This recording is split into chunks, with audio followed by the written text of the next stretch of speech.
Bangladesh cricket board BCB পেয়েছে নতুন সভাপতি।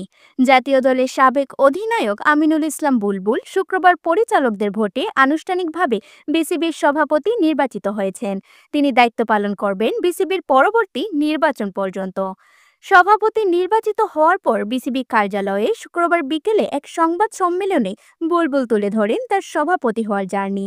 তিনি বলেন, আমার নতুন একটা ভূমিকা আজকে থেকে শুরু হলো। এটার ছোট্ট একটা জার্নি আছে। আমি বাংলাদেশ দল থেকে খেলোয়াড় হিসেবে অবসর নেইনি, কিন্তু শেষ হয়ে গিয়েছিল। তারপর গত ১৯ বছর ধরে আমি ক্রিকেট উন্নয়নে কাজ করে যাচ্ছি আইসিসি ও এনসিসিতে। তখন এটা আমার জন্য নতুন উচ্চতার পরীক্ষা ও সুযোগ। তিনি জানান, গত এপ্রিল মাসের শেষ দিকে জাতীয় ক্রীড়া পরিষদ এনএসসি থেকে একটি ফোন কল পান, যেখানে তাকে দেশের ক্রিকেটে অবদান রাখার সুযোগ দেওয়ার প্রস্তাব দেওয়া হয়। সেই মুহূর্তকে জীবন পরিবর্তনের বলেই উল্লেখ করেছেন বুলবুল। আমি অপেক্ষা করতাম একটা কলের জন্য। সেই কলটা আমি যখন পেয়েছি তখন পেছনে তাকাইনি, বলেন দেশের প্রথমেই সেঞ্চুরিয়ান। ক্রিকেটকে এগিয়ে নেওয়ার ব্যাপারে বলতে গিয়ে বিসিবির ১৬তম এই সভাপতি বলেন, দায়িত্বটা হচ্ছে বাংলাদেশের ক্রিকেট না, ক্রিকেট ইন বাংলাদেশ।